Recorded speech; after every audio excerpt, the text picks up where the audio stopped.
Jumpa kembali dengan diskusi online di grup budaya Tionghoa. Saya Lia, hari ini pembicaranya adalah Ko Ardian. Ko Ardian ini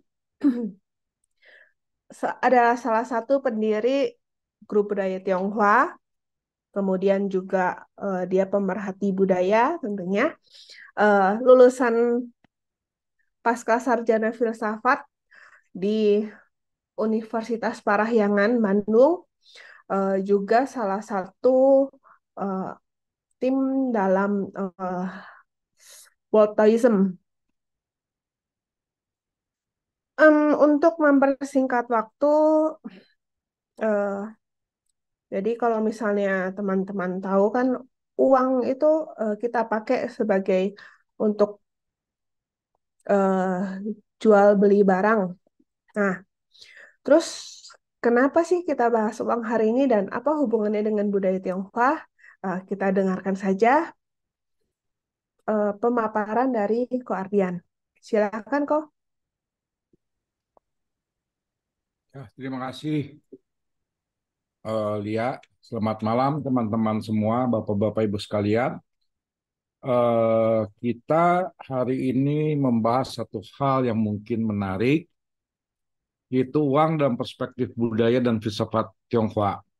Seperti kita ketahui bahwa George Simmel itu pada awal abad 20, dia membuat satu buku berjudul Philosophy of Money. Itu adalah suatu bentuk terobosan gitu, bahwa bagaimana memandang uang itu dari sudut yang berbeda, dari sudut filsafat. Kalau kita lihat begini, hmm, uang itu orang lebih sering mengartikan suatu bentuk materi atau apapun namanya semua. Nah, dalam pengertian itu, orang tafsir mengenai uang ataupun membuat satu pendapat tentang uang itu kita bisa lihat dari sudut misalnya filsafat seperti George Simmel yang terkenal. George Simmel itu dia lebih melihat bagaimana dampak uang itu terhadap batin manusia dan budaya. Batin manusia dan budaya, ingat itu. Jadi suara saya jelas ya? Jelas, jelas. Jelas, oke. Jadi kita bisa lihat gitu bahwa orang-orang itu melihat uang itu selalu kadang-kadang dalam sudut pandang negatif. Sedangkan Joseph Simmel itu menekankan pengertian uang itu dari sudut yang berbeda. Memang itu melakukan suatu terobosan awal abad 20 pada saat uang itu sudah mendunia, bank itu sudah ada di mana-mana, bahkan menjadi salah satu komponen penting dalam kehidupan. Nah, kita katakan gini, mengapa Joseph Simmel itu mengatakan komponen penting dalam kehidupan manusia? Karena itu bicara pertukaran, kepemilikan, kerakusan juga bisa, bahkan bisa bicara berkaitan dengan sinis, kebebasan individu dan berbagai macam hal lainnya. Kemudian kita bisa lihat gitu, pengertian Josimal itu amat luas dan boleh dikatakan pemikiran beliau itu tentang uang sampai sekarang itu masih dipakai. Misalnya dalam sudut sosiologi itu Mary Douglas itu bicara tentang eh, kaitkan dengan ritual yang ekstrim. Ya, terus udah gitu juga ada misalnya banyak tokoh-tokoh lain gitu dari Barat semua ya. Nah, kita coba melihat dari satu perspektif yang berbeda. Kenapa? Nanti dalam paparan ini akan lihat bahwa uang sesuai dengan dikatakan oleh George Simmel itu berkaitan dengan batin manusia dan budaya. Dengan memahami pemikiran filsafat uang dari George Simmel, kita bisa memahami pandangan orang Tionghoa terhadap uang itu sendiri. Oke ya, jadi saya nggak berlama-lama. Jadi kita akan mulai dulu. Pengertian uang itu lahir karena adanya komoditas, hasil produksi, yang mana hasil produksi itu tidak dikonsumsi oleh produsen tapi oleh orang lain. Dengan kata lain, uang ini menjadi alat tukar yang sudah melekat dalam peradaban manusia. Contohnya apa? Kita katakan petani lah. Petani kalau dia tidak menjual hasil produksinya, dia mengkonsumsi sendiri, maka dia tidak memerlukan uang sebagai alat tukar. Tapi kalau dia menjual produk pertaniannya, dia akan menggunakan zaman dahulu itu barter. Kita tahu barter itu adalah satu bentuk cara menggerakkan ekonomi zaman dahulu, di mana kita memerlukan suatu benda, kita menukar dengan benda lain. Sehingga pada saat masyarakat semakin kompleks, maka diperlukan satu alat, yaitu uang namanya. Nah, uang itu kita bisa lihat gitu, itu gunanya adalah memudahkan transaksi ekonomi. Ya, jadi nggak ada peradaban yang tidak mengenal uang. Semua peradaban mengenal uang, bahkan paling sederhana sekalipun sebagai alat tukar yang menjadi kesepakatan ini loh yang kita pakai sebagai alat tukar. Ya, sehingga kita nggak bisa mengatakan bahwa wah bangsa lain tidak mengenal gitu. Hanya bagaimana caranya melihat uangnya itu. Oke ya, kalau kita melihat pengertian ekonomi zaman dahulu berdasarkan teks-teks klasik, kita bisa lihat bahwa sebenarnya dasarkan teks-teks klasik mereka itu di Tiongkok itu sudah mengenal adanya kegiatan ekonomi. Nah, zaman dahulu yang namanya ekonomi itu disebutnya huose. Sedangkan zaman sekarang yang disebut ekonomi itu cingci. Nah, pengertian bahasa ini juga menjelaskan bahwa komoditas apa sih yang digunakan pada masa lampau. Ya, pada saat kita melihat teks klasik itu berarti komoditas zaman dahulu yang digunakan itu adalah produk-produk pertanian maupun peternakan. Jadi kita bisa lihat bahwa mereka semua pada zaman dahulu di Tiongkok masyarakat sudah kompleks sehingga dia memerlukan nilai tukar itu. Ya, nah ini saya akan skip nggak gitu banyak. Ya, kenapa? Karena perkembangan uang itu kita tahu gitu, ya kan? Zaman dahulu pertama kali yang digunakan itu adalah kerang. Karena itu kalau mempelajari bahasa Mandarin, pei itu kerang itu bisa digabungkan dengan pao pei ataupun yang berharga. Berarti zaman dahulu yang menjadi kesepakatan alat tukar itu adalah kerang. Sampai kemudian lahirnya kemampuan metalurgi atau mencetak logam. Dalam hal ini adalah perunggu. Disitulah kita menemukan namanya uang logam. Jadi perubahan uang pun berkaitan dengan kemampuan teknologi. Dengan inovasi mereka terhadap teknologi-teknologi yang berkembang.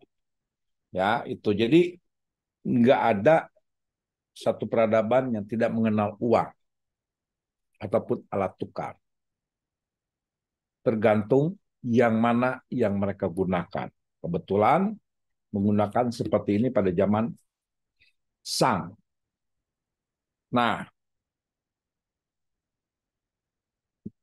berkembangnya itu, ini contohnya, ini yen pao, uang, dan lain-lain. Sampai akhirnya pada satu titik, ada satu lagi teknologi yang baru berkembang. Jika zaman dahulu metalurgi, kemudian satu teknologi yang berkembang yaitu kertas. Kertas itu sampai sekarang masyarakat dunia menggunakan kertas sebagai dicetak untuk menjadi uang. Nah, jika menilik perjalanan sejarahnya sekian lama, sebelum kertas ini menjadi alat tukar, dahulu itu menggunakan kulit rusa. Tapi itu menjadi banyak masalah juga.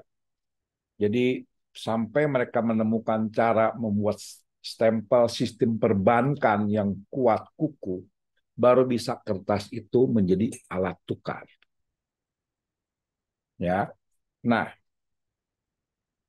kita lihat gitu. Jadi eh, ini jujur saya ambil dari paper yang saya sampaikan beberapa tahun yang lalu dari Unpar waktu itu. Ya, nah pada saat kita melihat perkembangan satu masyarakat, satu kelompok masyarakat, maka akan ada namanya kelas-kelas masyarakat. Nah, menurut catatan klasik, Kuancung itu membagi masyarakat menjadi 4 kelas: pejabat, pelajar, petani, ahli tukang, dan pedagang. Jadi menjadi senungkungsang, gampangnya seperti itu. Nah, pada saat melihat konsep seperti ini, seolah-olah nomor satu itulah pejabat atau pelajar, kedua itu petani, ketiga itu ahli pertukangan dan pedagang. Menurut Xiliang, pada saat dia meneliti sejarah perkembangan peradaban Tiongkok dan membuat komparasi dengan peradaban-peradaban lain, ternyata kita bisa lihat bahwa bukan bicara masalah pembagian kelas, tapi pengelompokan masyarakat berdasarkan keahlian.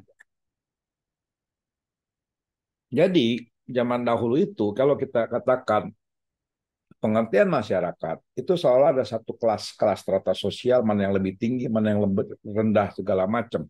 Sehingga kalau kita katakan itu adalah seperti warna dalam budaya bangsa lain, ya, ataupun kasta lah.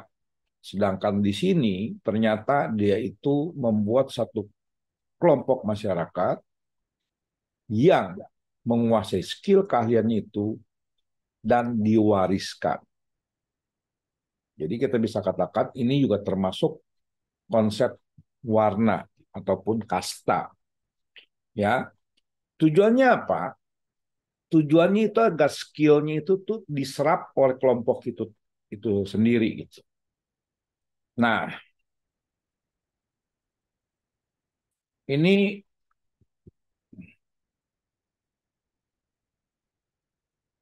saat berkembangnya teknologi, berkembangnya kebutuhan masyarakat, berkembangnya produk-produk yang diperdagangkan atau yang kita komoditas yang jadi memiliki nilai jual, maka kata Hose pun bergeser dari sekedar produk-produk pertanian menjadi kata yang disebut sekarang ini cingci. Ya, nah eh,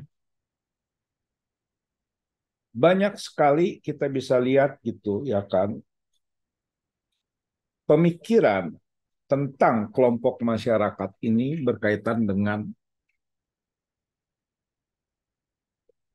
kekayaan maupun kejayaan. Ya, mungkin kita akan ada satu waktu kita akan bahas apa yang disebut eh, ekonomi dari sudut Zhu atau Konghucu. Kita akan bahas juga ekonomi dari sudut Tao. Itu karena berkaitan erat akhirnya pada pola pikir para pelaku ekonomi di Tiongkok. Ya, nah pada saat kita bicara perekonomian, saat kita bicara uang, maka kita bicara hal apa? Profit ataupun keuntungan. Nah, keuntungan ini akan berkaitan juga dengan tadi yang kita sebut sikap batin oleh perkataan George Simmel. Kalau kita melihat gitu ya kan sikap batin ataupun manusia itu beragam. Bahkan kelompok masyarakat pun akan melihat. Misalnya pada agama-agama tertentu uang itu adalah akar kejahatan. Pada saat mereka mengatakan uang akar kejahatan, berarti dia akan memusuhi namanya kaum pedagang. Ataupun akan menekan agar mereka semua tidak boleh mengambil keuntungan yang besar. Kenapa? Karena pada saat orang bicara profit, keuntungan yang ditarik, mereka harus ingat apa yang disebut asas berkeadilan. Asas berkeadilan ini itu dibangun oleh banyak masyarakat. Dalam hal membangun, kita sebut saja konsep mencari untung. Pada saat kita bicara konsep mencari untung, maka banyak sekali filsuf Tiongkok itu menekankan semua harus memiliki batasan. Ya, memiliki batasan. Nah, misalnya Fu Lilun dari Yan Ying itu bicara adalah batasan. Kalau orang mengambil untung melebihi batasan, maka merusak sistem strata sosial. Karena itu, pada saat mereka melihat sekelompok orang mengeduk keuntungan, meraih keuntungan, meraup uang-uangnya itu ke dalam pundi-pundinya mereka, maka akan membuat satu bentuk ketidakseimbangan. Ya, ketidakseimbangan itu akan merusak tatanan masyarakat, akan merusak satu kultur masyarakat. Nah, akhirnya mereka akan membangun satu sistem budaya tersendiri memandang apa yang disebut uang nantinya. Misalnya, pada saat bicara Fukuei Caitian ataupun kejayaan di tangan langit,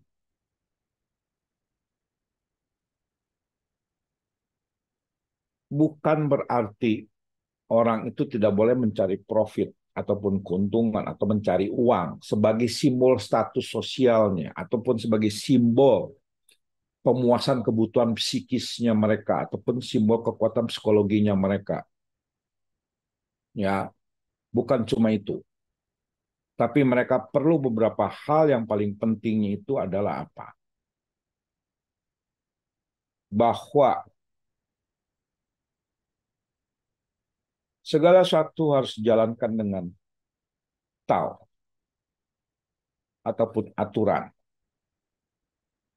Jika tidak ada aturan yang dibangun, maka akan ada namanya keruntuhan.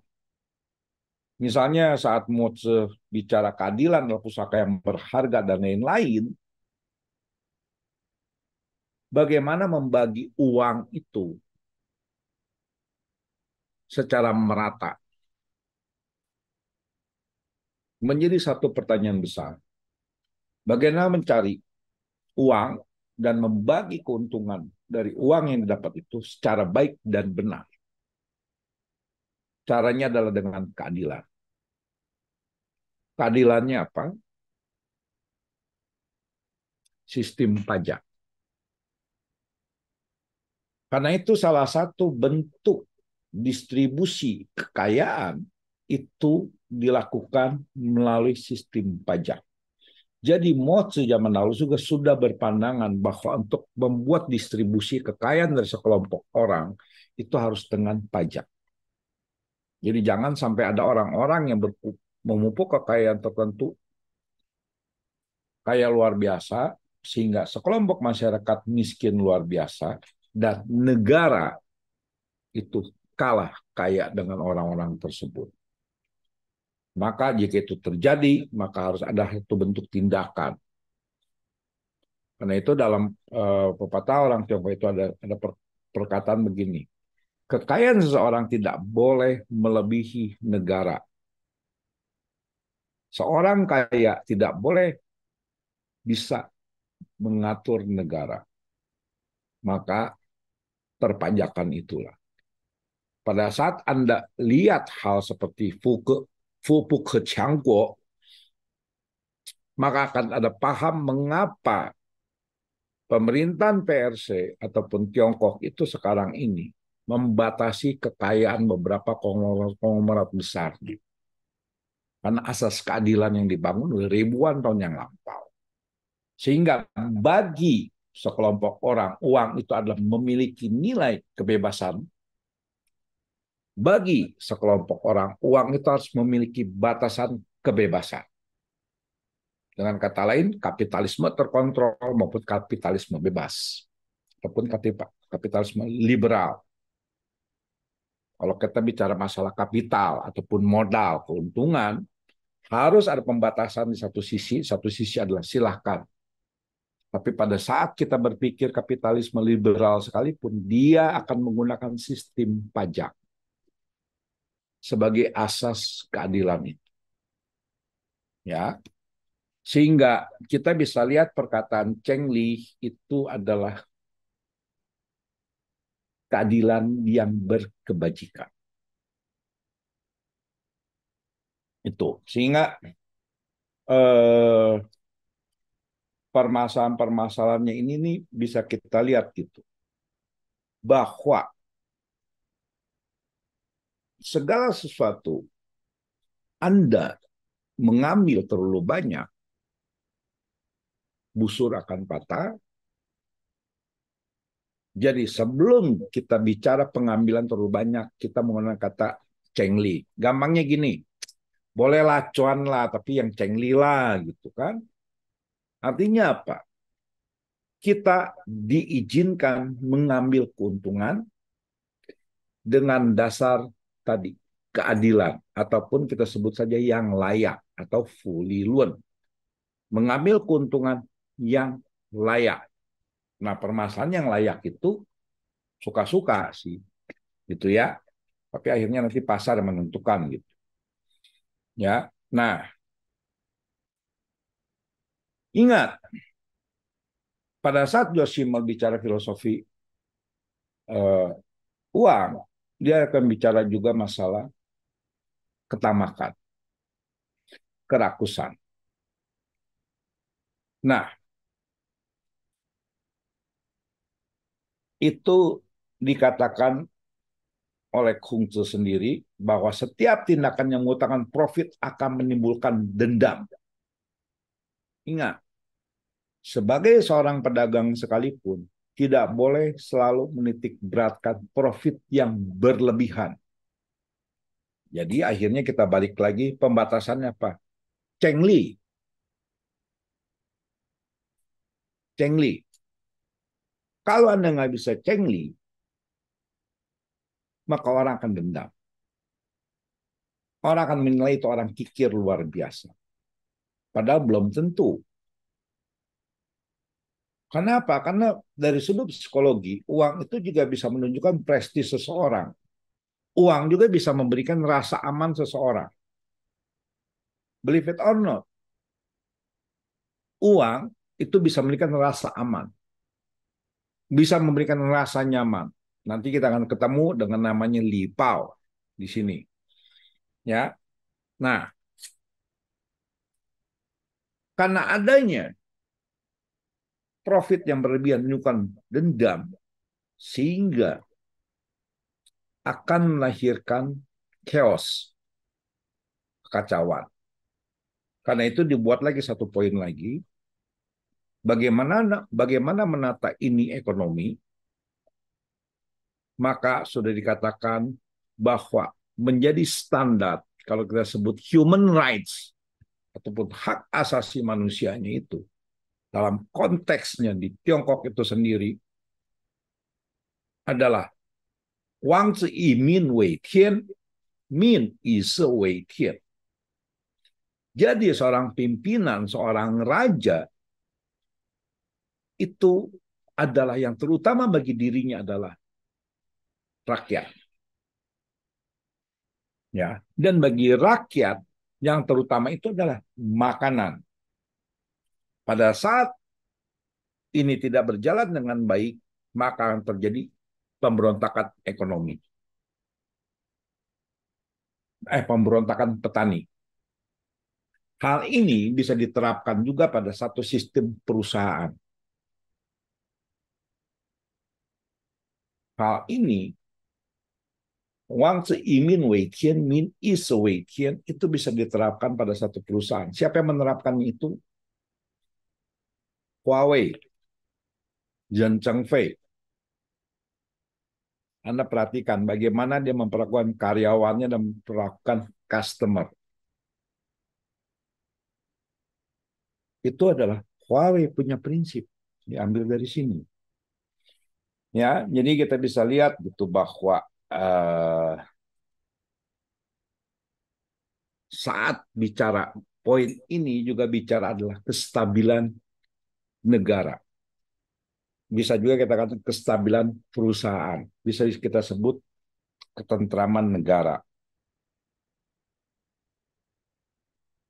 Ya, jadi ini adalah pepatah ini yang terutama bagi rakyat adalah makanan atau kita balikan lagi adalah ekonomi. Kita bisa lihat bahwa itu adalah salah satu cara untuk membangun kestabilan. Ya, itu. Sehingga kalau Anda yang pernah dengar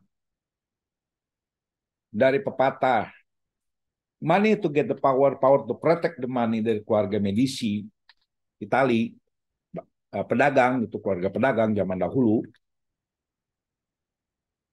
itu kaitan pedagang dengan penguasa.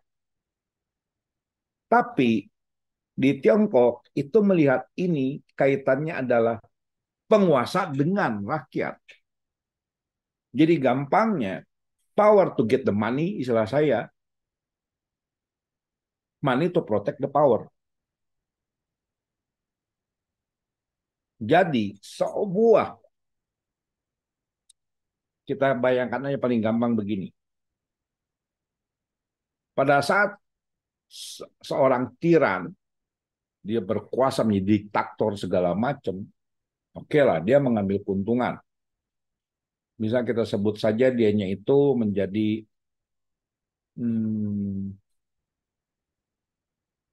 apa, koruptor.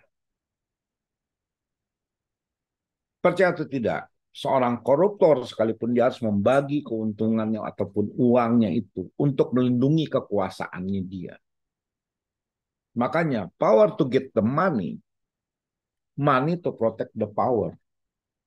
Itulah konsepnya. Jadi bertolak belakang dengan pemikiran Medici. Saya katakan, korupsi pasti berkaitan dengan proteksi. Tidak selalu berkaitan dengan kemewahan ataupun kepuasan diri.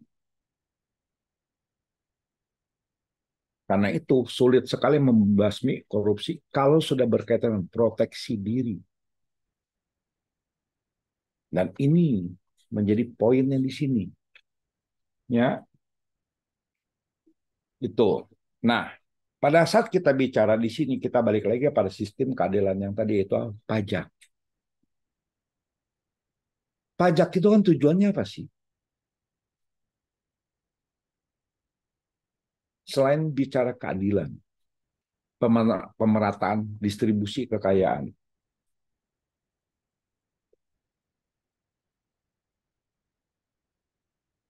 Tujuannya untuk menjamin kesejahteraan dan keberlangsungan untuk pemerintah. Dalam sejarah Tiongkok yang begitu panjang, pada saat mereka mengalami pasang surutnya ekonomi, mereka juga memiliki kebijakan-kebijakan yang berkaitan dengan ekonomi. Misalnya Sangyang menurunkan pajak.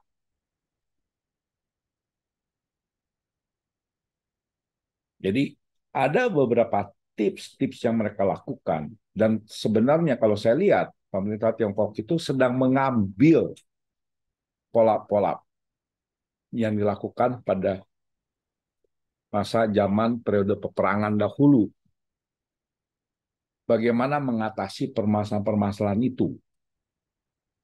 Ya, nah kalau misalnya sekarang kelas-kelas rakyat itu kelaparan, terutama kaum petani, dan di Tiongkok itu yang paling menderita, itu bukan kaum petani, tapi kaum buruh petani. Bahkan ada kaum budak petani. Nah, pada saat mereka menderita, itu akan terjadi pemberontakan petani. Anda bayangkan pemberontakan petani itu pertama kali adalah pada masa dinasti Qin yang dipimpin oleh Chen Song dan terakhir 1927 oleh Mao Zedong itu sendiri. Banyak sekali pemberontakan petani karena berkaitan dengan permasalahan profit ini, keuntungan yang tidak merata. Nah, kemudian ekonomi juga sebagai alat perang. Anda bisa lihat sekarang perang ekonomi antara China dengan Amerika ataupun seperti zaman dahulu Amerika dengan Jepang yang akhirnya dengan melahirkan Plaza Accord. Ya, itu sudah dicatat dilakukan oleh Iran pada masa peperangan zaman dahulu. Nah, jadi salah satu caranya itu adalah dengan membuai masyarakat bangsa lain. Itu nanti kita akan bahas satu sesi lagi untuk permasalahan perang-perang ekonomi zaman dahulu. Karena nggak cuma ini aja, banyak sekali gitu. Ya, nah, eh, kemudian ekonomi juga sebagai alat perang itu adalah selain untuk menjatuhkan kerajaan lain, seperti yang dilakukan oleh Cina menjatuhkan kerajaan Y kalau nggak salah ingat, ekonomi juga sebagai alat pembangunan stabilitas negara pada saat persiapan menghadapi perang, yaitu apa? Jaminan ketahanan pangan. Kalau zaman sekarang itu jaminan ketahanan mandiri.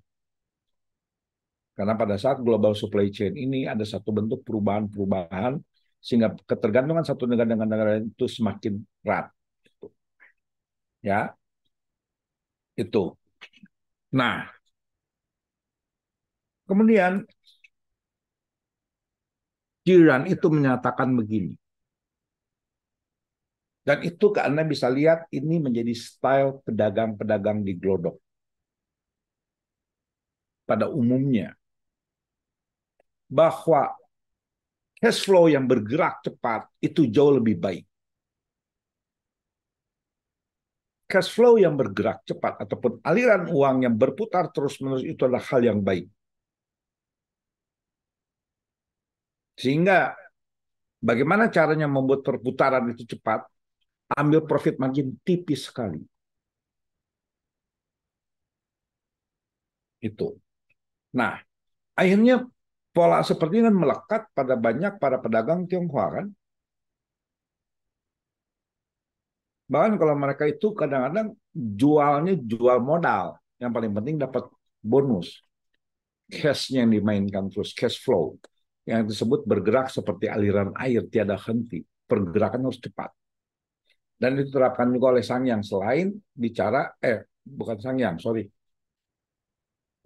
Van Lee. Selain bicara adalah melihat momentum, barang apa yang harus diambil. Bagaimana menyimpan barang menjual pada saat yang mahal itu yang namanya strategi dagang tahu cukung namanya. Tapi salah satunya bicara pergerakan bergerak seperti air. Ya. Nah,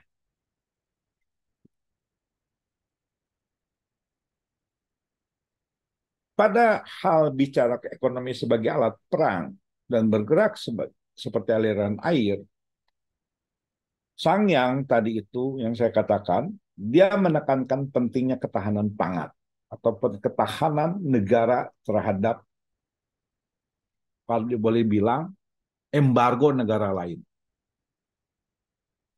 Kalau pada saat satu negara jadi embargo oleh negara lain, dia sebelumnya harus mempersiapkan diri, ketahanan diri. Itu Sangyang yang tekankan. Dari situ, Sangyang menekankan, kalau bisa kita swasembada pangan. Jangan menghamburkan devisa negara untuk membeli bahan pangan dari negara lain. Ya, dia malah menganjurkan menggenjot perekonomian untuk menggerakkan sektor produksi untuk mendapatkan devisa. Kita bisa lihat Amerika itu boleh katakan minus terus-menerus.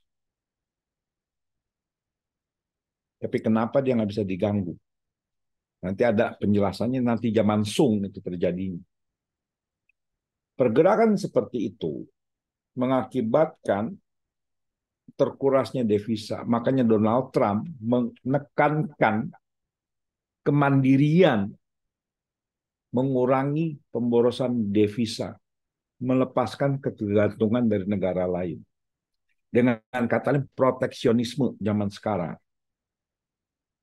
Jadi hal-hal seperti ini kita udah bisa lihat zaman dahulu di Tiongkok. Peperangan ekonomi ini udah biasa zaman dahulu. Hal-hal ini udah hal-hal yang biasa. Nah, pada saat kita bicara masalah ini, bicara adalah kontrol ekonomi melalui pengetatan peredaran uang oleh negara. Nah, uang di sini berperan dalam hal pengontrolan ekonomi. Siapa penggagasnya? Namanya Sanchi. Sanchi ini kalau dikatakan orangnya unik. Kenapa? Karena dibicara gini, kontrol devisa. Devisa itu harus dikontrol oleh negara. Tidak boleh ada devisa bebas. Tidak boleh adanya gerakan perpindahan mata uang itu seenaknya yang dilakukan oleh para pedagang. Jadi dia harus mengontrol pergerakan uang ini, peredaran uang ini, supaya jangan sampai merusak perekonomian negara. Dan ini semua rata-rata tahun 500-an sebelum Masehi. Bayangkan, para pemikir filsafat tentang perekonomian itu rata-rata dari tahun 500-an sebelum Masehi sampai 300-an sebelum Masehi. Tentang bagaimana mengontrol peredaran uangnya itu. Bagaimana mengatur cadangan devisanya. Karena pada saat itu terjadi depresiasi nilai mata uang yang diproduksi oleh kerajaan Zhou kalau nggak salah. Ya, depresiasi nilai mata uang sudah terjadi waktu itu, uangnya masih uang perunggu. Belum ada katakan bank-bank yang lain. Boleh dikatakan dia mengusung ide untuk membangun bank sentral lah, untuk mengontrol ini semuanya. Karena menurut Sanchi, jika peredaran uang tidak dikontrol, maka akan banyak sekali rakyat jelata yang kehilangan modal. Pendapat negara pun dari pajak akan berkurang. Kenapa? Karena uang itu akan dipegang oleh sekelompok orang itu tadi. Mereka megang uang perunggunya, kasarnya. Ya, jadi kita bisa lihat bahwa pemikiran Sanchi ini Masih relevankah pada hingga abad 21 ini? Tentang bagaimana devisa satu negara harus dikontrol dan pergerakan arus uang itu harus diawasi oleh negara. Kalau enggak, akan ada terjadi pemiskinan pada kelompok masyarakat kecil. Jadi kita lihat pola pikirnya seperti itu menunjukkan bahwa bagaimana melihat ekonomi dan uangnya itu, ya. Kemudian ada Lao Tzu, ada yang lain-lain segala macam, ya.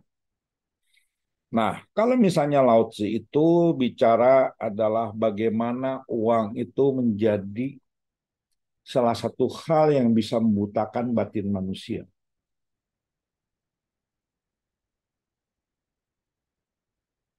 Ya, itu. Kenapa? Karena dikatakan begini, 5 rasa, 5 warna dan ini akan membutakan manusia. Manusia itu akan terjerat pada keinginan materi. Pada saat keinginan materinya itu meluas, sehingga terjadi selalu pemuasan keinginan-keinginan terus, itu akan menyebabkan masyarakat kacau. Tapi itu juga menjadi pendorong kemajuan. Jika kita bicara tadi adalah masalah pembatasan profit, Lao Tzu bicara masalah pembatasan penggunaan keuntungan itu. Jadi, apa yang ditawarkan Lao Tzu pada saat menghadapi permasalahan-permasalahan seperti itu, dia menawarkan adalah mengetahui batasan kemampuan diri kita.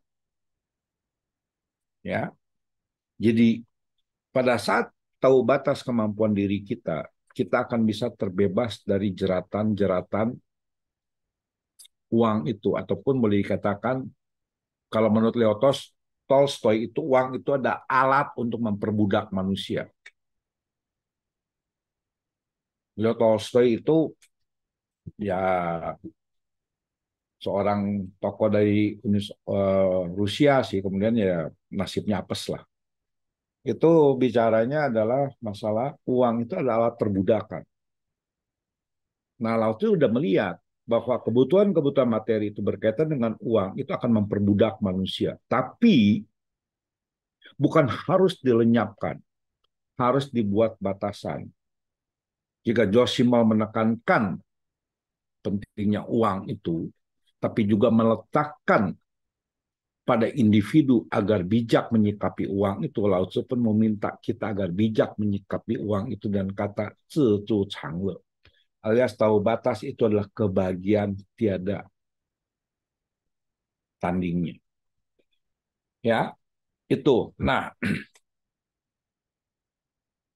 sekarang kita lihat dulu. Ini Anda suka nggak suka, ini Qian Shen Luan itu dibangun pada zaman Han itu oleh orang yang bernama Li Pao. Li Pao itu pemikiran tentang uangnya itu boleh katakan super duper memuja uang. Ya, perkataan Li Pao itu sesuai dengan perkataannya kita semua sekarang. Bahwa dengan uang segala sesuatu bisa Anda laksanakan. Ya, ingat, status sosial seseorang seperti dipikirkan oleh Joshi maupun sosiolog Mary Douglas itu nyatakan uang itu menunjukkan nilai status sosial seseorang. Coba kita bayangkan, Anda akan menghina seorang pengemis karena dianggap tidak punya uang, tapi Anda akan menyembah-nyembah seorang konglomerat karena dia dianggapnya banyak uang. Jadi uang itu menjadi salah satu alat penentu status sosial seseorang loh. Itu Li Pao yang mengatakan seperti itu. Ya, kalau nggak ada uang, status sosial Anda nggak ada. Siapa sih yang melihat Anda itu? Siapa sih yang memandang Anda? Bahkan kalau kita mau ngomong jujur, kaum agama zaman dahulu pun tidak akan lepas dari namanya konsep uang ini. Semua yang mereka gunakan itu adalah hasil produksi ekonomi dan menggunakan uang sebagai alat tukarnya. Jadi tidak ada manusia itu lepas dari uang. Itu yang dikatakan oleh Li Pao bahwa tidak ada manusia yang lepas dari namanya uang. Uang itu sakti mandraguna kalau kita mau ngomong luar biasa saktinya. Itu ya. Nah, Li Pao itu memang agak keterlaluan sih, tapi Anda boleh pikir-pikir, benar apa enggak omongan dia itu 2000 tahun yang lalu. Nggak ada uang, Anda nggak bisa apa-apa. Anda nggak ada uang, Anda nggak punya status sosial. Ya, semua kondisi bahaya bisa diterangkan oleh uang. Coba pikir baik-baik. Yang tadi kaitkan dengan rasa aman, Lipau mengatakan kondisi bahaya bisa diteramkan dengan uang. Satu hal yang lain adalah bagaimana mendapatkan uang untuk mendapatkan rasa aman, untuk mendapatkan rasa nyaman. Suka tidak suka. Kalau kita melihat banyak sekali orang itu membeli rasa aman itu dengan uang. Dan pada saat misalnya marah bahaya, menebarkan uang. Sama kan? Jadi pemikiran-pemikiran Lipau itu memang menarik gitu. Yang lebih hebatnya lagi, Lipau itu bilang dengan uang Anda bisa memerintah dewa.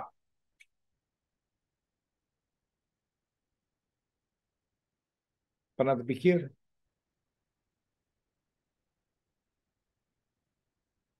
Dengan uang Anda bisa memerintah setan. Ya, uang itu disebutnya adalah saudara erat manusia.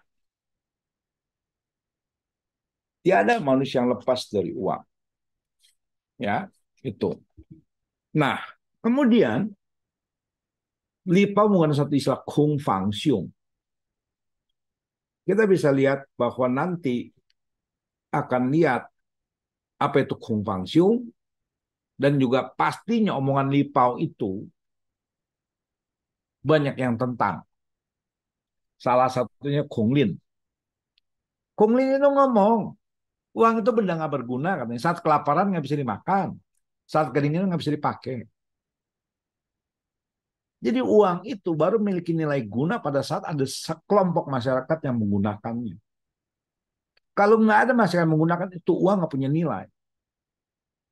Jadi Kung Lin menentang pemikiran Li Pao-nya itu. Sebagian pemikiran Li Pao masuk akal, tapi pemikiran Kung Lin juga masuk akal. Misalnya Anda ya amit-amit gitu. Salah satu yang di sini itu misalnya pesawat jatuh lah kita ngomongnya di hutan lah. Rimba belantara. Anda punya uang 1 triliun pun nggak bisa apa-apa. Karena hutan rimba itu cuma Anda sendiri. Apa Anda bisa nawarin itu uang sama macan, harimau, jangan makan saya nih ada uang 1 triliun. Nggak ada guna. Misalnya saat Anda tersesat di kutub utara gitu. Anda punya uang 1 triliun pun nggak ada guna. Gunanya cuma dibakar doang. Coba penghangat tubuh. Ya. Nah, tapi selain Kung Lin menekankan seperti itu, dia juga mengatakan bahwa uang itu memegang peranan penting dalam perputaran perekonomian. Jadi jangan sekali-kali kita tuh sok gitu. Oh saya mah nggak butuh uang atau munafik. Oh saya mah orang baik-baik aja, nggak doyan uang. Bukan, karena dia digunakan pada sebagai perputaran pergerakan ekonomi atau pergerakan komoditi. Nah, Kung Lin juga dengan bijak melihat uang itu bukannya tidak berguna, tapi pada saat kondisi-kondisi tertentu, uang itu tidak berguna sama sekali. Sedangkan Li Pao melihat uang itu maha super sakti, berguna di kapanpun, di kondisi apapun. Nah, pemikiran Kung Lin ini Kung Lin tahun 300-an, Li Pao tahun 200-an, Masehi, itu tentang uang tidak berguna, itu menambah nilai-nilai pemikiran para filsuf Tiongkok maupun ekonom Tiongkok selanjutnya pada saat melihat uang dan ekonomi. Contohnya apa? Misalnya Xin Shichi. Nah, Xin Shichi itu dia tahun 1100-an Masehi, pada saat itu sudah ada uang kertas.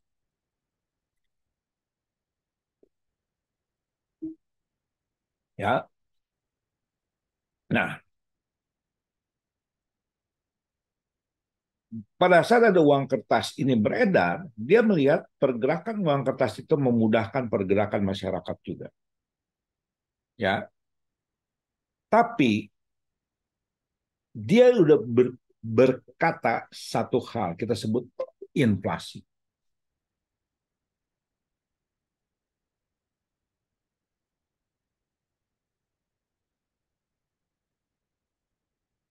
Dia bilang begini, satu saat uang itu nilainya bisa jatuh. Karena apa? Karena kita bisa ingat sama satu negara yang mempraktekkan jurusnya seperti ini. Percetakan terlalu banyak, tapi peredaran tidak luas. Maka nilainya akan jatuh. Agar mempertahankan nilainya, itu maka uang itu harus menyebar ke seluruh penjuru dunia. Ingetin siapa? Dolar. Nilainya tidak akan jatuh.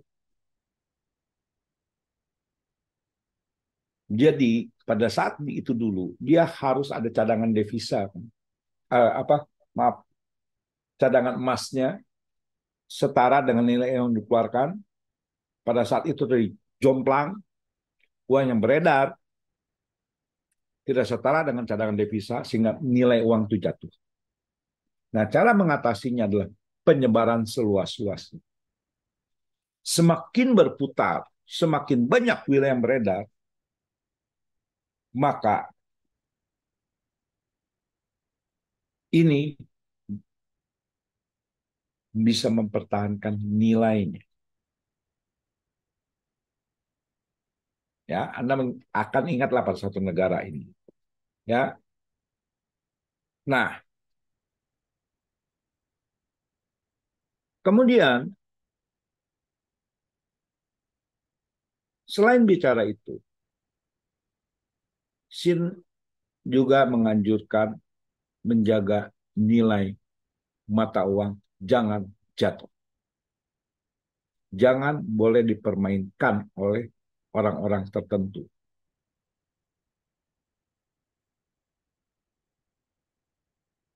Waktu itu belum ada perang Hopi Chanceng, saya lupa siapa yang ngarang, itu ada yang sebut currency war, Hopi Chanceng. Sun siapa ya, saya lupa namanya. Ya, nah, Zhou Xingqi itu dia mengatakan gini, uang tidak berguna karena nilainya ditetapkan oleh komoditi saat pertukaran terjadi. Oke, itu hal yang benar. Oke. Nah, bagi Zhou itu komoditas itu nilai realnya. Uang itu nilai nihilnya ditempelkan dengan nilai komoditi itu. Tapi kita bisa berpikir lagi. Pada melihat perdebatan mereka semua banyak sekali perdebatannya. Buku-buku yang bahas ini juga lumayan. Cungku Cingci, Cungku Kopi, segala macam itu membahas hal seperti ini. Nah, ini bisa lihat gini. Kita bisa lihat uang itu berguna atau tidak. Uang itu berguna atau tidak buat diri kita. Apakah uang yang menentukan nilai satu komoditas dari pemikiran Choshinki ini maupun dari Konglin, atau komoditas yang menentukan nilai?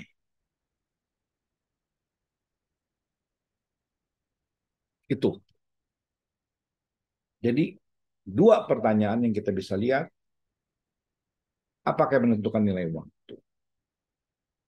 Kemudian, apakah uang itu berguna atau tidak? Itu menjadi pertanyaan kita semua. Kemudian tiga, menurut saya nih, semua uang itu harus ditopang oleh kekuasaan.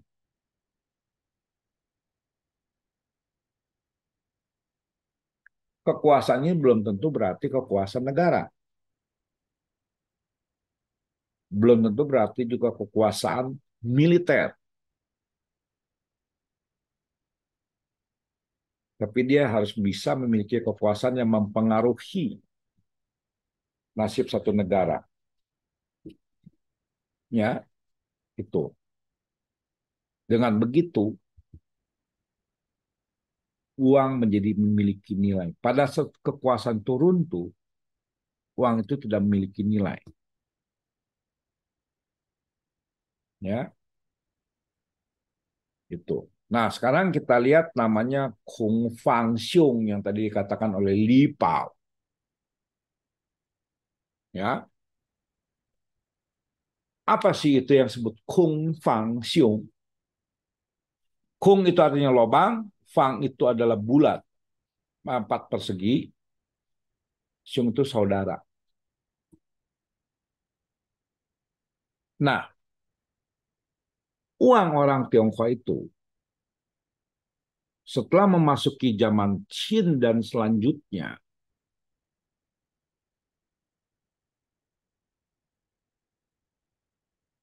uang receh paling kecil itu mengandung makna Tian Yen Ti Fang.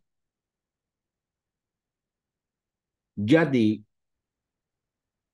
suka tidak suka, pada saat Anda melihat uang orang Tionghoa ini, sebelumnya kan tetap ada lubangnya untuk mengikat ya, yang seperti zaman Shang, zaman Zhou, bahkan zaman-zaman sesudahnya itu yang model golok ada lubang untuk diikat.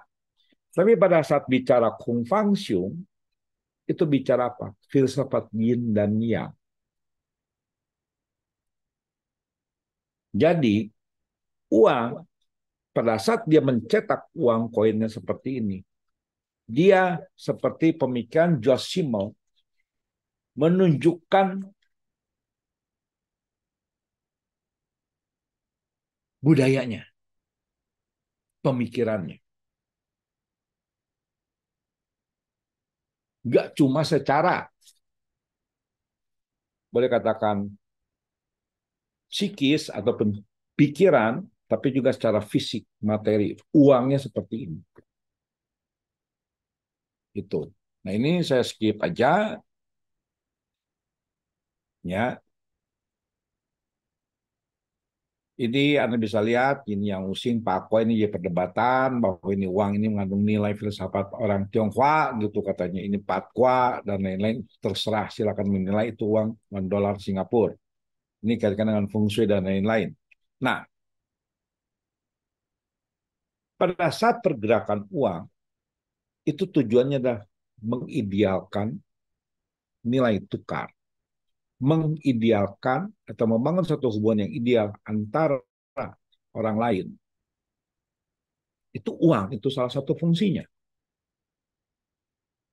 Tapi harus ada dua penopang, yaitu keadilan dan kebajikan. Kalau tidak ada penopang ini, maka tidak akan ada keharmonisan. Nah, pada saat orang Tionghoa melihat uang itu, bukan hanya sekedar bicara manusia dengan manusia, tapi dia bicara juga bagaimana uang itu dengan pengharapannya mereka mereka bicara uang itu juga bagaimana mereka membangun hubungan antar alam itu. Contohnya apa? Ini namanya huaqian.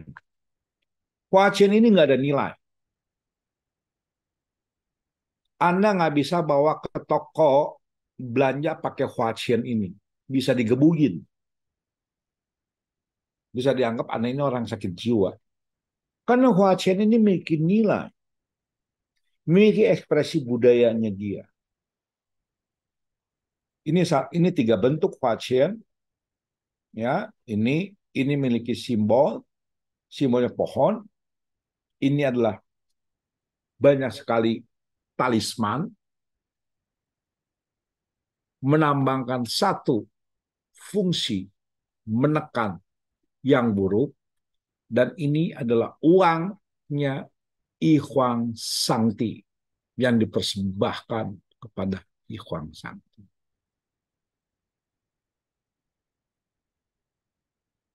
Jadi tidak hanya sekedar memiliki nilai ekonomi seperti pemikirannya George Simmel memiliki dampak terhadap batin, budaya, dan komponen kehidupan. Itu. Ya. Nah, kita bisa lihat kemudian secara luasnya apa sih?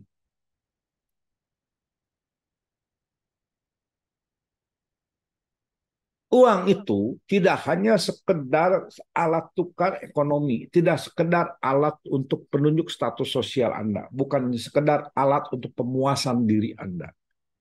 Tapi uang itu juga memiliki fungsi penolakan bala, memiliki fungsi eksorsis atau pengusiran terhadap makhluk-makhluk jahat, dan keharmonisan dalam feng shui. Sehingga kalau kita melihat gitu, uang itu bukannya sekedar uang untuk manusia, kita juga bisa lihat uang itu adalah untuk perlindungan diri, seperti katakan tadi, untuk memberi rasa aman, tapi bukannya ditebar misalnya. Karena ini juga bicara memberikan rasa aman. Tapi ini sudah masuk tataran ide.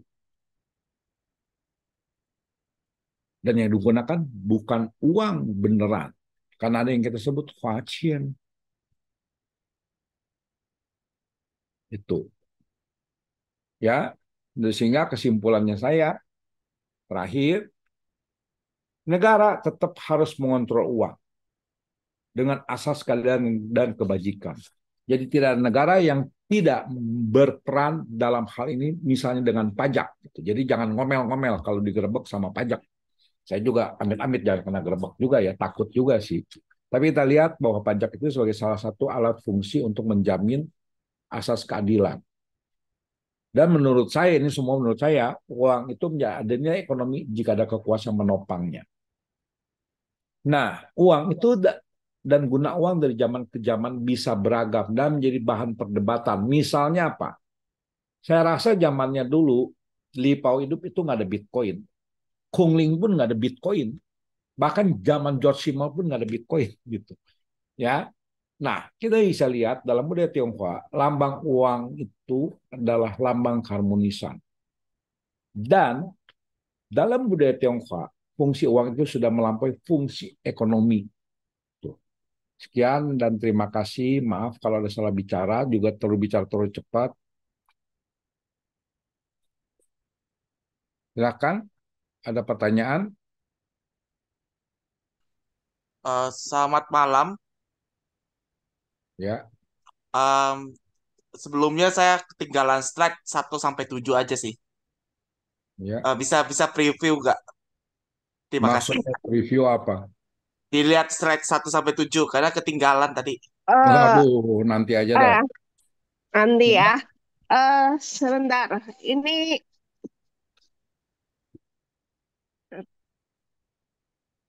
aku kasih kesimpulannya. eh, karena di sini sinyalnya nggak bagus, jadi maaf ya aku nggak pakai video.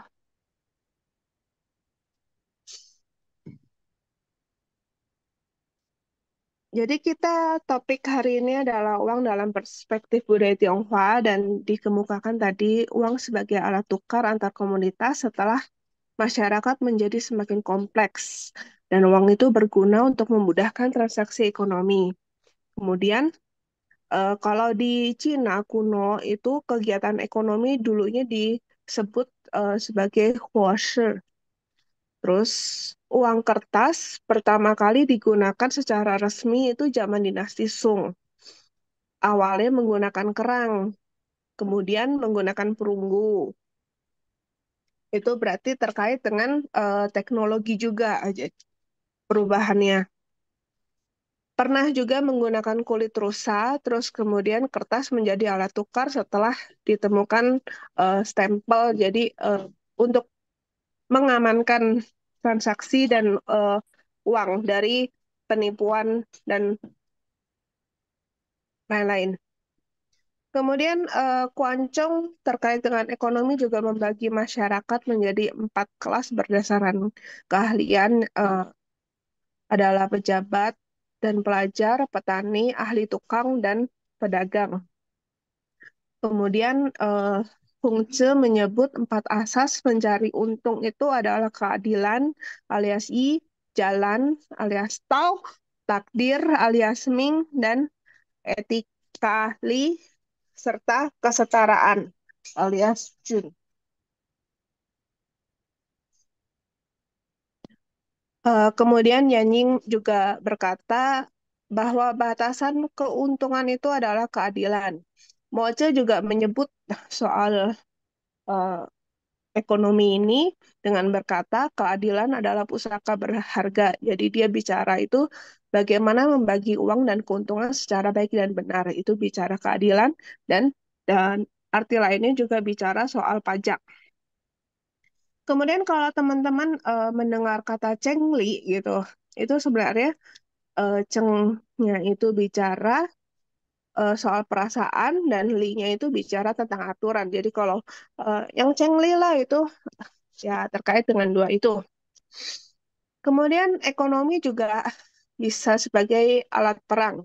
Terus kontrol ekonomi tidak saja berkaitan dengan pemerataan pendapatan dan kemakmuran rakyat, juga terkait dengan kekuatan politik, kekuatan negara. Kemudian Lui Pao berkata uang itu sakti luar biasa. Nggak ada uang, nggak bisa apa-apa. Nggak punya status sosial, semua dan semua kondisi bahaya bisa ditentramkan dengan uang.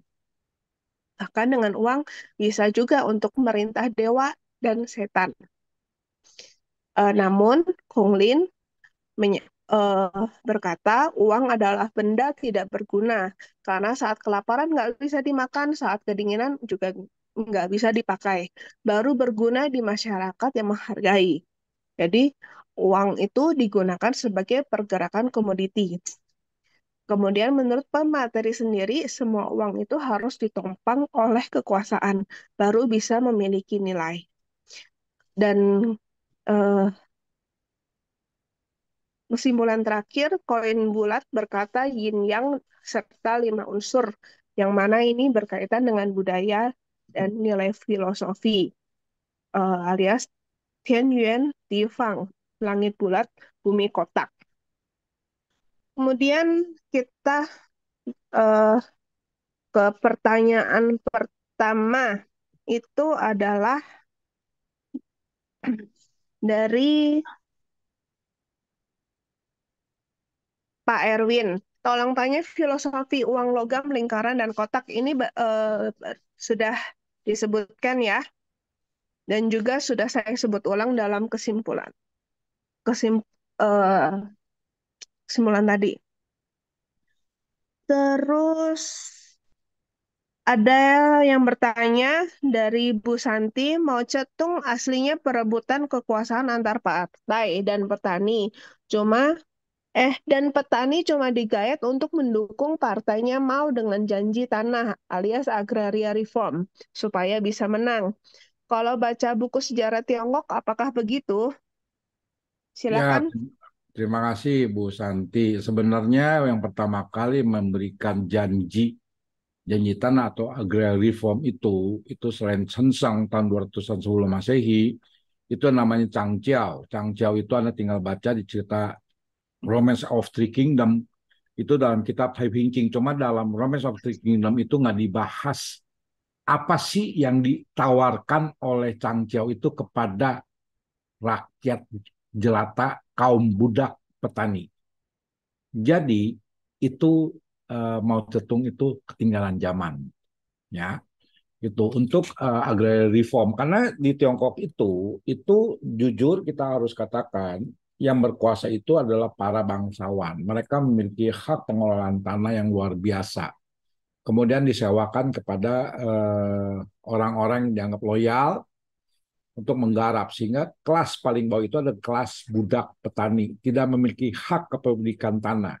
Saking miskinnya mereka, bahkan mereka tidak bisa mengubur orang tuanya yang meninggal di tanah tempat mereka garap lahannya. Sehingga ada namanya penguburan air, atau dilempar ke sungai, atau dilempar ke jurang. Itu fakta dalam sejarah Tiongkok. Kemudian Mao Zedong itu, dulunya itu, dia itu berpikir. Kenapa? Karena kita harus tahu ya, dasarnya komunisme, Marxisme itu kan dari Karl Marx dengan kaum buruh ya. Itu karena revolusi industri 1.0 lah kita ngomong di Inggris dan di Eropa. Sehingga mereka lebih cenderung menggerakkan kaum buruh. Nah, Chen Tzu, salah satu tokoh komunisme pertama komunisme Tiongkok, itu mendukung gerakan buruh, tapi gagal total. Nah, Mao Zedong itu dia melihat bahwa untuk melihat kondisi itu sebenarnya bukannya kaum buruh, tapi kaum petani. Itu, ya. Dan itu sama, itu pastinya janji-janji tawarkan itu oleh Mao Zedong maupun oleh para, kita sebut saja gerakan-gerakan menuntut keadilan. Jadi Tiongkok itu, pemberontakan petani itu tidak pernah disebut pemberontakan, tapi gerakan menuntut keadilan itu disebut Xi. Itu tolong dibedakannya. Mereka itu bukan rebel, bukan rebellion artinya. Memberontak dapat kekuasaan yang sah, tapi mereka itu menuntut keadilan. Kan itu Tiongkok ada dua, satu Qi, satu Panluan. Panluan itu melawan. Kalau kita sebut pemberontakan, kalau Qi itu gerakan menuntut keadilan. Karena itu kita bisa lihat di Tiongkok itu banyak yang kita sebut gerakan disebut Qi ataupun gerakan menuntut keadilan. Itu ya Bu, terima kasih. Oke, eh, kita beralih ke pertanyaan berikutnya dari Bapak Livora. Kalau nggak ada duit, sembahyang lupa lah ya, biar nggak kekurangan duit. Apakah bisa begitu? Maksudnya apa nih? Li Pao Jadi, itu nggak pernah jadi dewa kali ya. Dia itu mengeluarkan istilah kita mah satu pandangan gitu terhadap uang, kita sebut Qian Shen Luan lah. Kalau kita artikan bahasa Indonesia itu dalil tentang dewa uang, tapi dia nggak bicara dewanya itu, dewa uang itu sebagai sesosok yang bisa memenuhi keinginan kita gitu. Kalau misalnya bokeh gitu, sembahyang sama lipau, bukan, bukan, bukan. Jadi maksudnya dewa itu bagaimana masyarakat itu melihat uang itu bagaikan dewa, itu maksudnya. Terima kasih. kemudian dari Ibu Santi nih sepertinya komentar yang menghina pengemis itu ditentang oleh ajaran Yesus. Katanya lebih gampang unta melewati lubang jarum daripada orang kaya masuk surga. Ini kayak Ya, berbahagialah komentar yang mereka tadi ya. yang miskin karena mereka mempunyai kerajaan surga. Gampangnya seperti itu. Itu hal yang wajar ya. Pada saat ada gerakan-gerakan keagamaan, terlepas dari agama apapun, pastinya akan ada gerakan membela kaum yang tertindas. Kaum yang tertindas ya, itu. Jadi menurut saya itu adalah hal yang wajar. Dan dari zaman dulu kaum tertindas itu adalah kaum miskin. Ya, ya Bu ya. Terima kasih. Oke, kita pindah lagi dari Ibu Diana Bakri. Bagaimana pendapat Bapak melihat dualisme dalam memandang uang? Agama tertentu melihat uang sebagai akar segala kejahatan, sementara realita agama manapun selalu berkembang karena umat atau pengikutnya. Manusia alias manusia yang tetap membutuhkan uang. Pertanyaan saya, bisakah posisi uang sebagai netral tidak perlu di sisi ekstrim, positif maupun negatif? Ya, seperti yang dikatakan oleh Kung Lin tadi gitu, uang itu harus kita lihat secara netral ya. Sedangkan kalau kita harus lihat bahwa kalau Anda Ibu bicara mengenai masalah itu kan bicara tentang teologi kemakmuran dengan teologi kemiskinan ya, sebenarnya suatu Mhm. hal realita di dunia gitu. Bahwa agama-agama itu pada umumnya menentang namanya kalau dalam tanda kutip perbudakan oleh nafsu indrawi.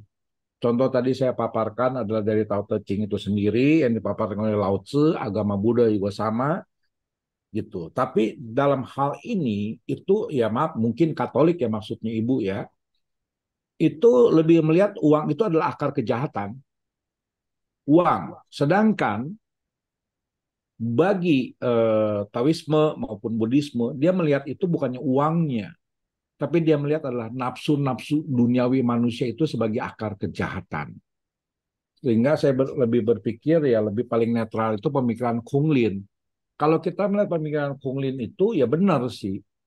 Uang itu ya tetap kita perluin, tapi kita harus ingat uang itu berguna kalau dia memiliki nilai guna. Tapi pada saat kita pada kondisi-kondisi tertentu, uang itu tidak ada guna. Makanya pepatah orang Tionghoa itu begini, pepatah orang Tionghoa ya, uang itu bukan segala-galanya, bukannya serba bisa, tapi tanpa uang banyak hal yang tidak bisa dilakukan. Nah itu kan satu hal yang bijak ya pada saat melihat nilai uang itu dan itu adalah pemikiran dari Kung Lin itu sendiri pada saat pemikiran Qian Pusa Waneng ke Semei Qian Wan Wan Puneng. Uang itu tidak bisa segalanya, tapi tanpa uang banyak hal yang tidak bisa dilakukan. Jadi kita lihat lebih netral gitu, Bu. Terima kasih. Jadi itu tergantung masing-masing orang aja ya penilainya ya. Iya. Oke, kita pindah ke pertanyaan berikutnya dari Bapak Erwin. Eh, Pertanyaannya, apakah wajan digunakan untuk proteksi alias jimat? Ya, salah satu fungsinya Huachen itu proteksi ataupun kita sebut saja sebagai jimat gitu. Dan itu banyak gitu. Bentuknya itu menggunakan model seperti kung fangcio ataupun uang itu sendiri. Bahkan itu kita sebut itu adalah uang sebenarnya. Huachen. Tapi nggak punya nilai ekonomi ya, kecuali kita jualan.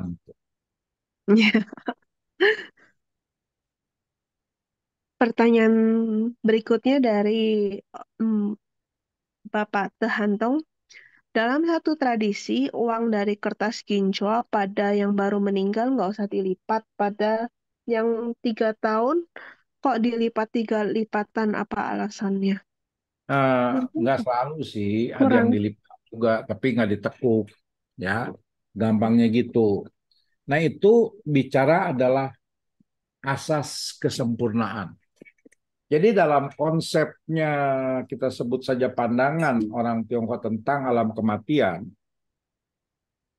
itu 3 tahun itu ada proses selesainya dia melalui proses 10 raja neraka. Itu. Jadi dianggap sudah selesai sempurna. Makanya 3 tahun dan juga sampai petunjuk bahwa ini orang sudah 3 tahun gitu. Ya, itu. Oke, kemudian pertanyaan berikutnya dari eh, admin kita nih. Ke Henry, kalau yang dipakai oleh orang Bali itu apakah termasuk huacen ya?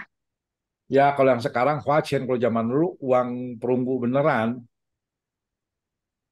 Karena zaman sekarang ini kan uang perunggu kan uang aslinya kan ya uang koin zaman Qing itu kan mahal ya. Mhm. Ya, akhirnya banyak juga yang buat itu Huachen karena dia memiliki nilai itu bukannya nilai uangnya secara ekonomi itu, tapi dia memiliki nilai secara spiritual.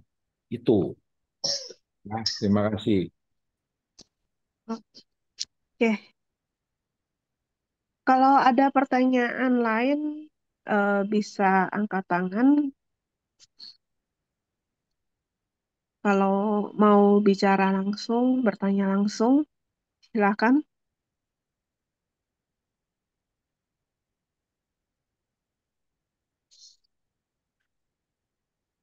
Jangan-jangan pada bingung nih apa yang diomongin. Sebenarnya seru sih. Pesertanya juga hari ini lumayan sih. Beberapa ada yang silih datang berganti, keluar masuk. Termasuk juga saya karena sinyalnya ampun-ampunan di sini.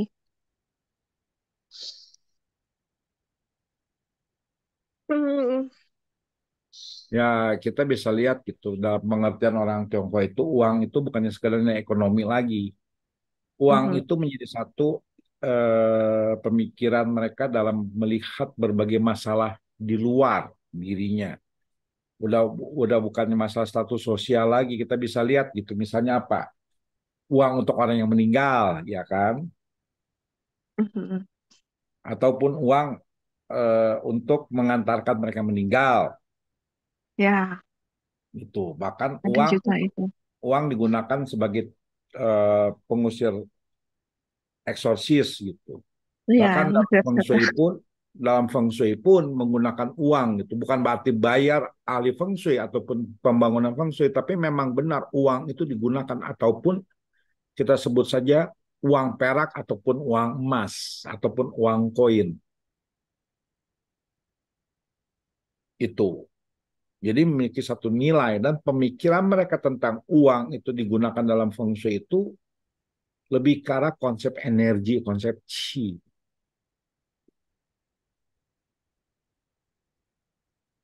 Tuh.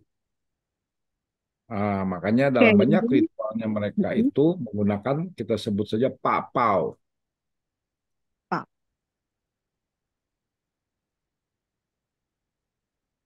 Itu ya. Ya. Ini ada pertanyaan di chat dari Papa Livora, slide 18 itu ada Yuan Pao. Apakah pernah digunakan dalam sejarah? Dia digunakan sih dalam sejarah gitu. Kemudian pertanyaan masih mirip-mirip dari Bapak Erwin. Yang tel silver dan emas apa masih ada di zaman Qing? Masih ada Ada, ya? ada. Kalau mau nonton film yang berkaitan dengan itu The Silver of Empire, itu bagus. Kisah tentang kita sebut saja bank ya dalam tanda kutip bank tradisional melawan bank-bank modern gitu. Bagaimana juga penggunaan mata uangnya. Walaupun itu intrik, akhirnya intrik keluarga, percintaan segala macam, tapi itu The Silver of Empire boleh juga untuk membuat kita mengenal apa yang disebut itu uang. Silakan nonton Pak Erwin The Silver of Empire. Kalau nggak kita bikin nonton bareng aja. Tuh.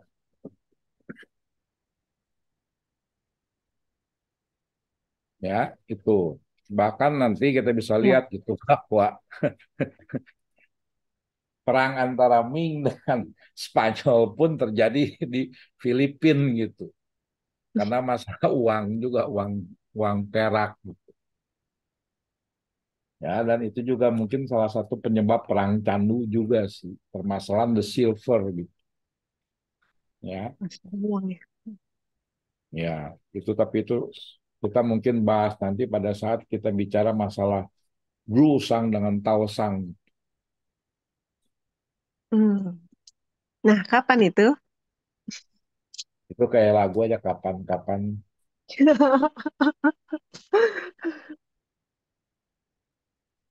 Nah, ini ada pertanyaan lagi dari Henry. Uang kertas yang beredar zaman dulu itu apa dikeluarkan oleh pemerintah atau bank? Dan apa dijamin nilainya dengan emas?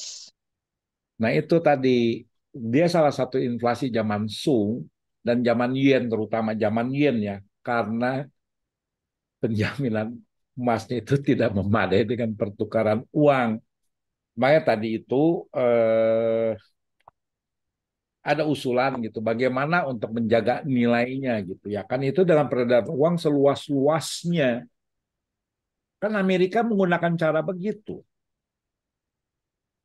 Bahkan dia lebih hebat Mhm. kan dikaitkan dengan dolar kan, nggak ada jaminan emas kan, ya itu udah dipikirin zaman dulu gitu, udah dipikirin zaman dulu itu bagaimana caranya itu mengatasi inflasi pada zaman Sung.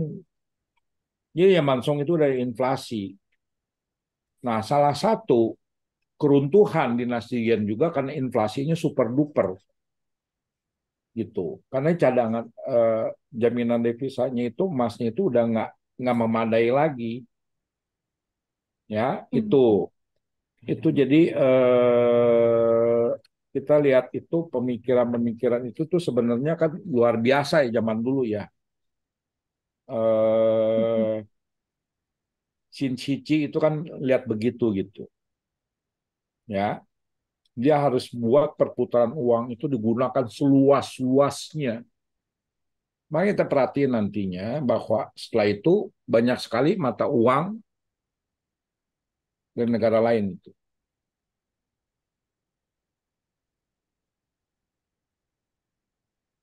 Oke, pertanyaan selanjutnya. Oh, ini ngajak nonton bareng Silver Empire dari Ibu Indrawati Gan. Ya Bu, nanti Bu kita ada nonton bareng sama kita mau bahas film bareng. Saya juga utang nih sama admin yang mau moderator nih. Ngebahas film A Chinese Odyssey. Tuh, Iya nih. karena dengan cerita si Yupu ataupun Journey of the West lanjutan itu bagus itu buku. Itu buku novel luar biasa sih, melampaui zaman. Bahkan H.G. Wells yang Time Machine pun nggak kepikiran itu. Eh, berikutnya dari Pak Erwin, koin dinasti sebelumnya apakah bisa dipakai pada masa dinasti setelahnya? Ya pastinya nggak bisa dipakai. Makanya saya bilang salah satu faktor itu faktor kekuasaan tumbang. Nggak beda kita nggak mungkin pakai uang zamannya udah lama buat belanja kan. Paling cuma jadi buat uang kolektor aja itu. Kemudian dari Ibu Santi, saya lihat di YouTube ada film Empire of Silver. Apa itu sama atau beda ya dengan The Silver of Empire? Seingat saya judulnya The Silver of Empire, pemainnya itu salah satunya Aaron Kwok. Aaron Kwok itu salah satu pemainnya. Ya, jadi mungkin Bu Santi bisa cari judul itu ditambahin di belakangnya Darren Kwok. Empire of Silver aja saya baru tahu, pengen nonton juga tuh mengenai apa gitu.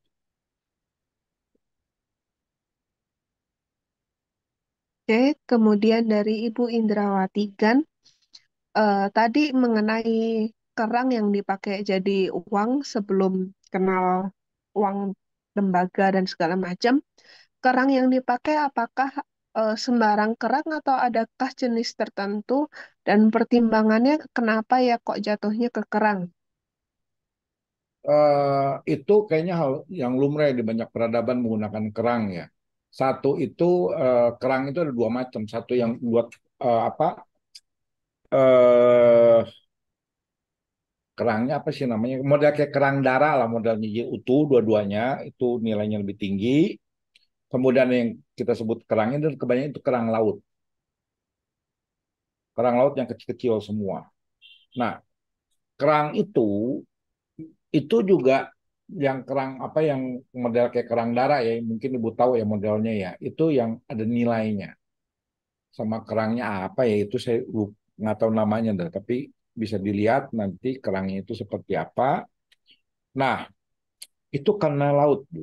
Dan itu mereka semua itu adalah masyarakat bukannya laut masyarakat peradaban yang tumbuh di sungai sehingga kerang itu menjadi barang yang mahal Hmm. barang yang langka pada zaman dahulunya itu itu ya Bu ya.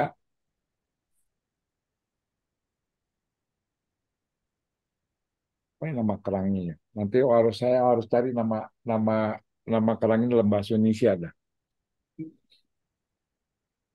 Iya nih, penasaran juga kerangnya kayak gimana itu. Ya nanti Ini loh kerangnya ini seperti ini, Mbak.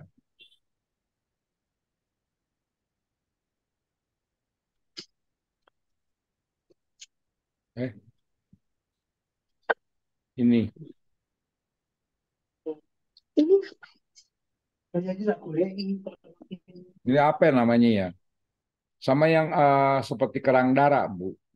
Itu.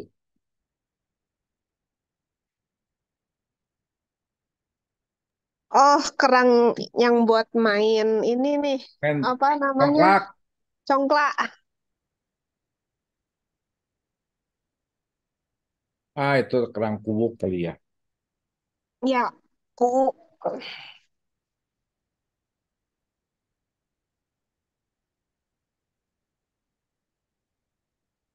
Oke, ada pertanyaan lain? ya apakah ada pertanyaan lain?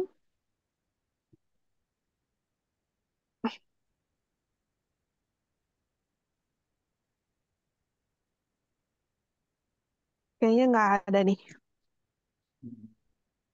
Udah, Gimana kok? Atau kita sampaikan iklan sponsor? ya boleh. Jadi eh, nanti akan diadakan serangkaian Zoom soal ritual itu kerjasama dengan TITD. Posternya belum ada Ada karena masih sih, dalam pembicaraan. Oh, udah ada ya. ada. Soalnya saya Tapi belum belum dapat. belum disebar itu. Ya, jadi nanti kalau misalnya itu mungkin bisa menghubungi admin agar diinfokan untuk posternya dan mungkin kalau daftar kemana agar bisa ditanyakan ke admin. Nomor admin tertera di poster kegiatan malam ini. Itu 16 kali pertemuan ya. Ya, itu 16 kali pertemuan, jadi panjang dan pembicaranya banyak dari berbagai kalangan. Jadi eh, tentunya harusnya menarik nih. Terus selain itu, admin lain, apakah ada info lagi yang perlu disampaikan? Itu tadi pembahasan itu Chinese Odyssey dengan Siu Ya, Bu. nah itu menunggu dari Guardian sendiri. Oh, ada yang nanya apakah slide-nya bisa dikirim? Enggak kali ya kok ya. Nanti Maksudnya, tunggu rekamannya aja ya. Nanti mas- rekaman Zoom malam ini akan diposting di channel YouTube-nya kami di Budaya Tionghoa. Bisa dicari di YouTube. Dan sudah banyak rekaman-rekaman diskusi yang dilakukan oleh grup kami di channel tersebut. Yang 16 kali itu untuk yang tentang ritual dan itu kerjasama dengan TITD alias Perkumpulan Tridharma gitu.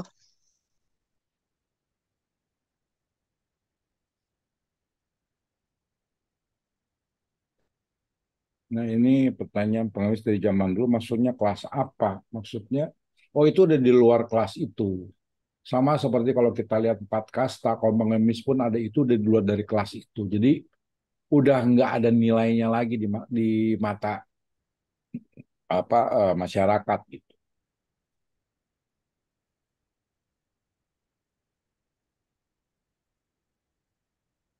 Istilahnya Oh, itu masih kaum ada taliah. pertanyaan dari Devora juga. Yang paling banyak beredar pakai koin itu zaman dinasti Qing ya? Enggak, enggak. Enggak juga. Itu karena kita terpaparnya Karena itu yang paling karena gampang, itu paling paling paling baru. banyak, paling banyak gitu. Dan paling banyak Masih dipalsu.